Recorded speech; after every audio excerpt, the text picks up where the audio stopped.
Alta. E pelo menos 15 associações ligadas a carreiras jurídicas apresentaram até a noite desta quinta-feira petições endereçadas ao ministro Flávio Dino, do Supremo Tribunal Federal, nas quais questionam a decisão de suspender os chamados penduricalhos. A petição mais robusta, Eduardo, é a liderada por entidades de peso no setor, como a AMB, a JUF, a NPR, ONAMP e mais 7 entidades.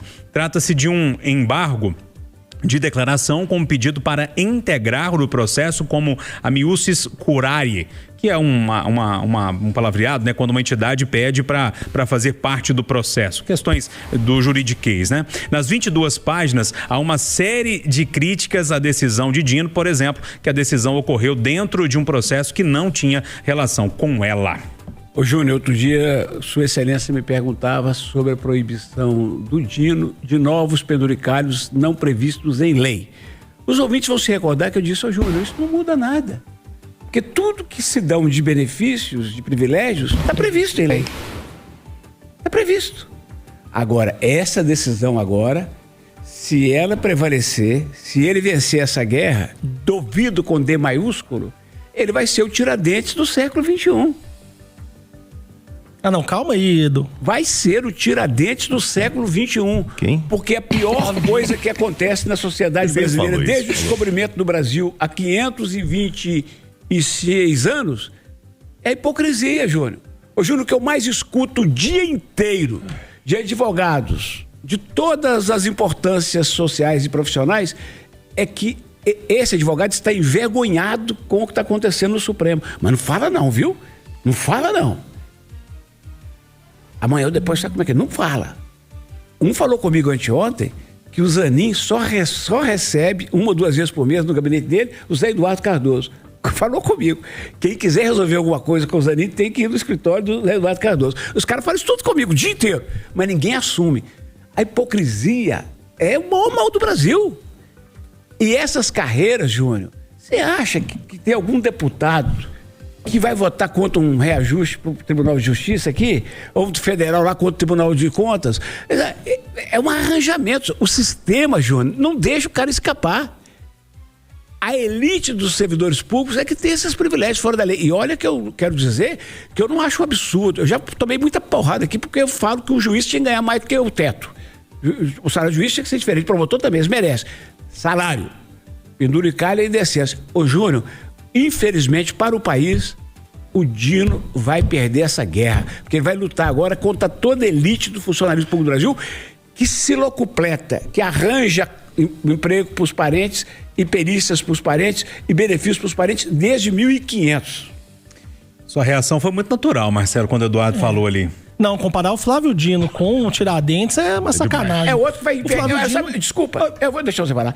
Sabe por quê? É outro que vai evitar a derrama. Não, ô Edu, eu assim, faço muitas críticas ao Supremo. Acho que o Flávio Dino nem tinha que estar no Supremo. O Dino atua como um ministro do governo Lula, né? A verdade é essa.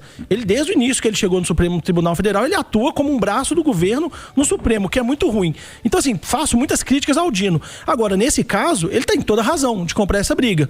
Tomara que os outros ministros do Supremo também acompanhem ele. Só que a impressão que eu tenho, Edu, é que os ministros do Supremo usam isso para barganhar interesse em outros casos. Então, tira daqui, tira esses penduricalhos, deixa a corda esticar, e aí, se no caso Master, algum ministro tiver em situação difícil, usa isso para negociar com o Congresso, com a sociedade. Eu tenho a impressão que isso é muito jogar para a torcida. Não é efetivamente, realmente querer mudar o país. Porque se fosse mudar o país, o Supremo poderia, ele mesmo, tirar sigilo de vários gastos dele. Quanto que o Flávio Dino ganha para ir em palestras fora do Brasil? Quanto que o Flávio Dino leva de funcionários públicos para eventos? Então, assim, se realmente quer acabar com injustiça, o Supremo precisa começar a cortar na carne. William, 2 minutos para dividir entre você e a Edilene. Porque eu fiquei imaginando a imagem, qual seria a imagem do Dino como Tiradentes? Se ele vai de toga ou se a gente vai botar alguma outra roupa nele, alguma coisa para justificar. Deixa eu falar uma coisa para vocês. Vamos falar da reforma administrativa? Governo Lula teme eleição e abandona a reforma administrativa, diz o relator Pedro Paulo do PSD do Rio de Janeiro. Afirma que está disposto a mudar a proposta, mas que executivo se acovarda. Sabe o que é isso? Nós temos um Congresso fraco. Ninguém vai querer mexer em reforma administrativa num ano eleitoral. E aí, o Dino foi e fez o que tinha que fazer. Então ele foi, entenda, esse cara meteu uma canetada e essa é pro bem do povo. Agora, nós só chegamos a essa situação por causa desse Congresso fraco e do governo medroso que não vai querer brigar com o servidor público. Ô, Dilene, eu me enrolei com o juridiquês aqui, o assunto acabou tangenciando para outros lados, mas basicamente é uma reação do setor que recebe esses penduricalhos tentando mudar a trajetória de uma decisão. Basicamente é isso, né? Exatamente, Júnior. E o judiciário muito possivelmente não será afetado. Isso porque existe uma figura, um instituto jurídico, enfim, chamado Duodécimo, que o governo federal repassa todos os meses o mesmo valor para o judiciário.